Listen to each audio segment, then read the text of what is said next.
آج ہم آپ کے ساتھ شیئر کرنے جا رہے ہیں اسیبی گھر ہونے کی علامات اور اسیبی مریض یا مریضہ کی علامات۔ اسیبی گھر کی علامات میں سے یہ بھی ہے کہ جب گھر میں داخل ہوں تو ایک عجیب سی بے چینی محسوس ہو، بلا وجہ گھر میں رکھی ہوئی چیزوں کا گر جانا،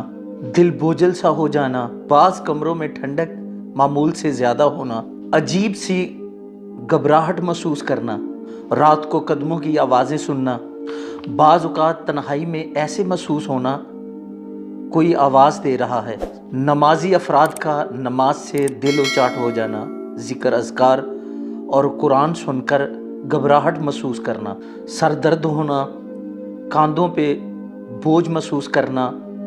بار بار ڈراؤنے خواب آنا، چھوٹے بچوں کا سوتے میں ڈر کر اٹھ جانا، گھر میں رکھے ہوئے جانوروں کا مثلاً کتے کا ایک سمت میں گھورنا، گھر میں لائٹ خود بخود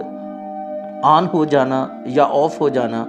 اگر آپ کے گھر میں غیر متعلقہ آوازیں آئیں یا کسی کے چلنے، رونے اور ہنسنے کی